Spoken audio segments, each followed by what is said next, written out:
neka kwegana wawe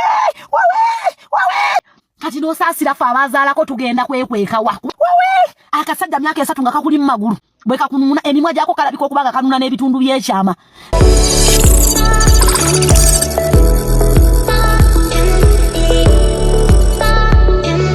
febe bazadde baba tugenda kola tutelera bi bogo kubanga kino si kirabagako webuuza ddala abasajja baagala kubanga muna abaddewo nga yeebakana musajja omusajja nakulaga nti kati essaawa zinawulira nga omukazi gwayagala okwebakako yono omuwala abeera kuno abeera obukunya buli ddakiika ayalaya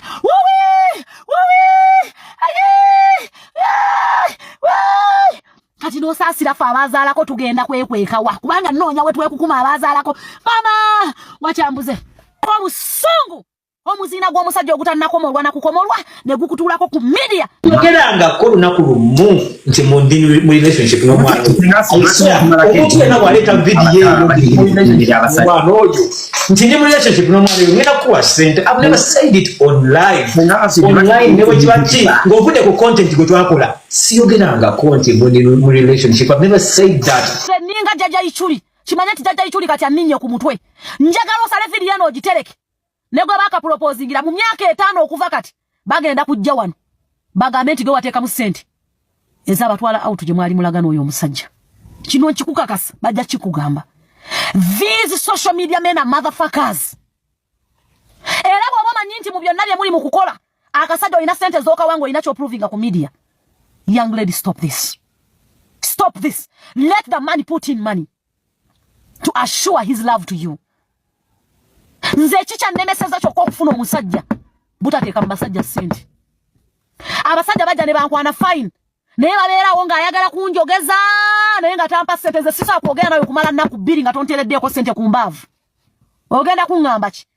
Kino nkikugamba bw'oba olina ky'oyagala okuprovinga internet don't put in your money. Bwe bagenda kuswaza wano ogenda kugoberera muna ate nkukakasa ffe tujja kukusekerera kubanga omulimu gwaffe gwakuseka. Ontegedde? Kwata obusente bw'osuubula oyongere mu bizinensi yo. Abantu bakuwe business eby'omusajja byammwe babiri. I don't know whether people mutegeera byenjogera. Ebintu by'abasajja mu internet si byakwogerera. Kola business. Beat people business atu business mass. Bagambe ntunda kino ntunda sefulia ntunda eky'omusajja kireke mu byoyogerako. Otherwise buli gwola bakaba yatandika nga buli gendo labe buli muntu ali single essaawa zotandikira ku prima omanye nti buli muntu prima yabagamba yatuuka n'okuteeka mu kasente ke kubanga oyagala omusajja omukuumira mu layini mujja kuyiga. Nze sina musajja gwengenda kuteeka mu ssente era ndi single oba oyagala okunkwana tegeka wa kasente kogenda okunteekamu sirina wadde 10 kye ngenda kuteekamu wadde neki. Nze sigenda kubeera kuno nga mprovinga abantu nti onjagala. Tewaliwo kintu kirumanga kukwata mukwano mutuufu gw'olina n'oguwa omuntu n'akuddiza bukyayi. Buno babuyita bukyayi bwennyini. Mbw'otudde ne Richi mbw'oyogera ku muntu gw'obadde omaze naye emyaka 3 waliwo ebintu by'ogamba nti omukazi kamuleka ayogere naye amazima gali nti Derrick wafuna fame ng'ogijja tetusobola following abasajja bampi balinga ggwe. Fame yonna gye wafuna newankubadde ogamba mwali musasulwa gavumenti wagijja ku Muna. Gwe manyi okukwagala kw'abantu naddala bakadaama they loved you because of Muna. At least keep that respect. Omanye nti Muna tolina gwe si gwe watuusa Muna eyo. It was yes mwali sponsored by government but Muna ye yakutuusa gy'oli. Muna ye yakuwanika. Muna ye yakuyimiriza gy'oli. Tewali muntu yandikufuddeko kiringa eno kapo empya gye mpulira mutijjukana nayo mukazi yali mu kuwanika omusajja ne mukwano weegendereze. Eno kapo y'abaana bano abapya muli mu kutijjukana nabo ba must shine mukyala munnange byonna bikole naye tobiteeka mu nnyonta akasente ko suubula bintu byozze maali mu dduuka omusajja alina okufaayo ennyo okupika mu ssente naye bw'ona okwata ssente zo n'oziteeka mu omusajja agenda kufuna omukazi akusingaeyo gy'agenda okugenda ng'atwala simanya biki mu mayumba g'abantu. Weegendereze essente ye ebeeyiyo omusajja alina okubeera nga ttunka n'ensi. Otherwise abasajja ku internet banoonyako bakazi fame n'abakazi bajjako ssente. Good enough. I love the two girls. I love oyo gyatugambye Posha ne Muna mwagala bombi nonze mbagala naye owulira otya ng'owulira mukazi munno bamuteeka down like that oba musajja yandisirikako kubanga abasajja tusobola okujja wano n'onyiiga n'ogamba omusajja oyo yankola biki yankola naye abasajja ebiseera bisinga teboogera. kubanga omusajja bwatandika okwogera ajja kwogera ebyekisiru ebitakwatagana kati omusajja asobola okudibya mukyala munno bwatyo igwe abadde kunonga leero olino kubanga bo tebakkiriza nti you're doing content tebakikiriza nti you are doing content bakuyisa amannya gonna aga buli kika mukazi wattu posha kati gwe batagenda kulangira olaba balangira gwe tumanyi nti omusajja yeka amukwata mu kiwato yali Deriki ne bamuteeka nze ngera nsigala ku oyo omuntu bana ye mutusonyi wa basajja naye sometimes red flags are seen naye abakazi balemerako osobola okulaba red flags z'omusajja naye olw'okuba oli mukwano olwawo okubuuka naye abasajja basoma red flags ng'olaba mwakamala myezi mukaaga naye ng'omusajja akuyisa bubi naye olaba n'olemerako nja kubeerawo siseguka nja kubeerawo ndaba nze bw'abeera naye nja kubeerawo yenna naye nga red flags oziraba ogamba nze kati wano sivaawo kyala munnange ojja kuvaawo yagala toyagala nga bamaze kugamba nti wali tewakyalira nsiko Nzora simanyi oba olinayo brother wo mukwano nja kwekkakanya Nzora mukwano bw'oba olinayo brother wo mwe tewali kintu kinyuma ne obanga omukazi gwasinga sente okuzimba omusajja alina ensonyi akuswalira awuliranga mu mativu kubeera naye wadde abalungi gye bali omuntu yeetaaga omusajja amuswalira ne wankubadde abakazi abakusinga obulungi bonna gye bali Nzora mukwano brother wo mugampi nti nze kaduuka gwola wano ku media ebyokuwemula nabireka ate ndi muntu amanyi mukama gamba mukulu wo abaja ali mwami Nzora nga si mufumbo mugambe nti kaduuka wadde alina abaana naye si kakazi kamalaaya si kakazi kenzi kajja kufumba nze njagala omusajja eyeematira mmwe akasajja akaakaami ako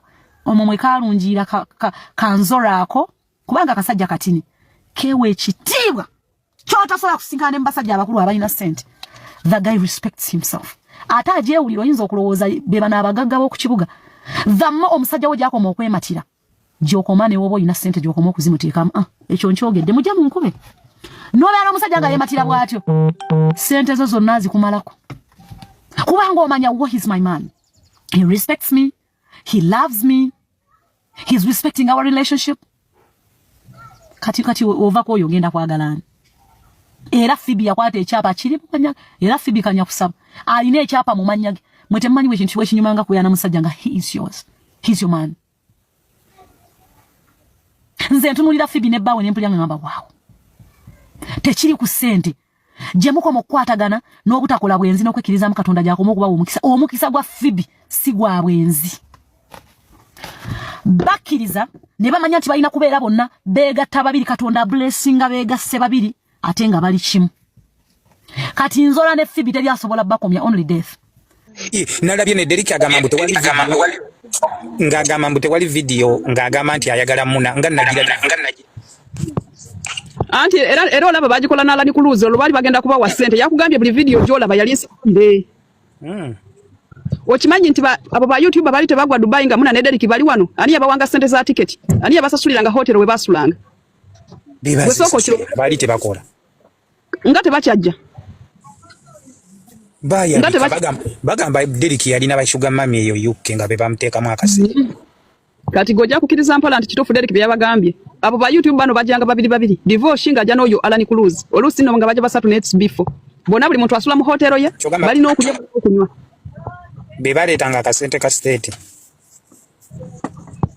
simanyi anti luno lwebagende Bulaaya luno lwebasinkana bawa Fifida Queen oyo bakola yakolanga ni mweni ali mu bawa Fifida Queen simanyi bamuyitani bamubulayiza mbu yagaba ssente bawa oyo Fifida Queen yagaba ssente mbungera onazifuna mu bwangu gy'olina oyita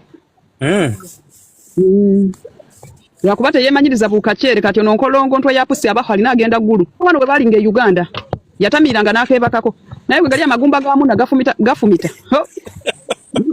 kamuna yenkana ne mama wa Kamiliyoni obukulu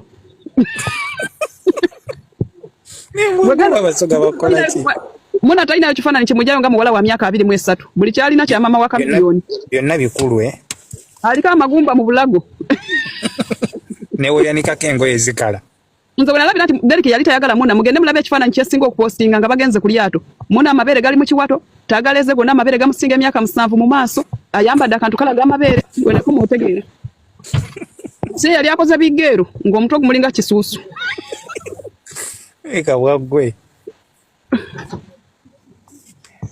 First era ne bwagituza mu filter first yamu ne laga nti aludde ku nsi. Jukira yakulira ku mpaka. Yakonzibe emyaka. Nera kati Shadi yaguli 2 kati Muna yaguli mu 2. Wenda Muna tadamu kubikola abireka asirisete yejusa. Twaliza muri goyaga yeba mukube.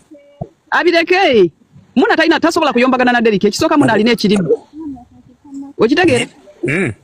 Ate kyokubiri Muna yayagala nnyo kyovola bakapushonize zisinga atekako mbu mundetereyo omumpya omulala omulungi eyayita omulungi.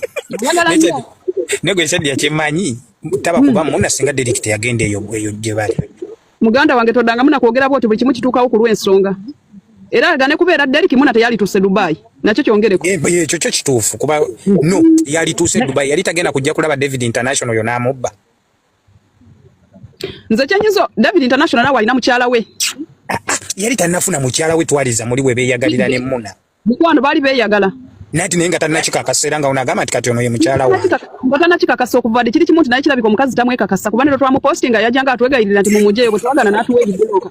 Kiri kimuntu naye yawasiza mu nsobi gwateekakasa. Nedda nenga olabo yo bagamba yali mukazi waki wa Derek ne kamubba. Gwe bantu bangi bawagidde Muna nga bagamba mbu Muna akubye simanyi Derek ali 5-0. Ekyo kyokka Muna etidde akatale. Ate kiti. Gwomanya ekintu kyekitegeeza ogamba nti waliwe bakakunnyoko. Kati nawe agenda omufuna enkera ky'obumanya nawe bajja kikugamba. Kati gwe Shadi abadde oyagala ye Derek amukuba emizinga nga leta. Olaba abakazi obuzibu bali naye waawukana n'abasajja ate ne babafula balabe baabwe obuzibu balina bateekamu nnyo ate baagala nnyo. Mbadde manyi omusajja ye yabitandise. Ye yali sirise. Yogende byabadde bituufu lumbuyo olwedde yatugamba nti Derek ne Muna tebeeyagala just bakola content babasasula. Era sente zayitiranga mu bba wa Fifi da Queen. Kyogamba olutalo lwerabidde wano sitenda alyoka agambe lumbuye nti zikula nyoko muwute mu supu. Olutalo lwerabidde. Olwedde lumbuye gamba nti Derek ne Muna basasula kukola content. Era olutalo ne lubeerawo sitendo lwe lwatwala ne sitendo bayafiira na wateri amanyi. Nandi bade Shadi akankugambe. Jukira era bino ebintu wemwecha abajukira naawe onyiga ng'omukazi nga bakukyaye. Zango oyawukanye n'omuntu. Kyogamba fete twawukanangako n'abantu. Nanti we binyiriza nti bamutaddeko ex wenga mulungi. Ex wechi? Posha.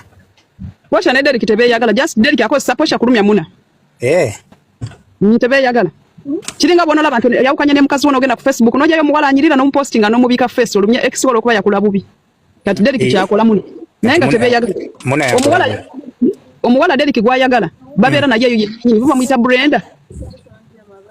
Bamuyita Brenda oyo omuwala bwe yabeeranga naye nnyo ku live yali omuwanvu. Naye yagenda UK. Already yasangibwayo Derek babasangayo abo ba Brenda. Oyo omuwala yali UK. Yali gyabeera. Nenga nze Muna wadde siri naye muwagira kuba sebe ebintu biruma gwe oyagala oli amuddemu ye nga asirise. Kirina kyemuwagira ku lw'ensonga Derek waba ayagala Muna teyali mulagidde nga kujjamu mbuto. Gwe Shadi just abasoga tobaagala. Abasoga gwe bakulinako backlash zaabwe tobaagala. Nina kwagala tasobola kulagira kujjamu lubuto. Muna nga yagisaamu kaana mbuto. Akamuna nga Derek yakagisaamu mbuto olw'ewiki. Bwe tulaba mabeere teri kikadde y'amabeere nga kujjamu mbuto. Kati gona galinga bisapatu bikadde bine by'omuloogi. Shadi nawe tosobola kusirika. Anti obuzibu olina gomanyi Shadi wa kamera. Shadi wa real life tomufunanga kato oyinza obutamufuna. Akamaya babona bolaba. Babona n'erinnya naye nga inside the pocket big problem. Zakamaya ye kituufu akimanyi nange nakimugamba namugamba Zakamaya ne bono okola otya ekituufu kimanyi. Ne balista tima kimanyira basema yangamba amunanga otuka balista timo n'amaana alinye Bungereza. Ne Zakamaya kenyini of course agane kubira. Abasinga just balina wano wangi. Ne bwo batona bako experience nga ku Bulaaya. Of course olina kwogera. Omusajja ono omulaba yakola kyonna kyalina okukola and he is a very very intelligent man and a very quiet man. Lwaki mumutuukiriza yasirika n'asirika n'ayamba munnammwe n'akola buli kimu kyalina okukola era musigadde mumulinnyirira why?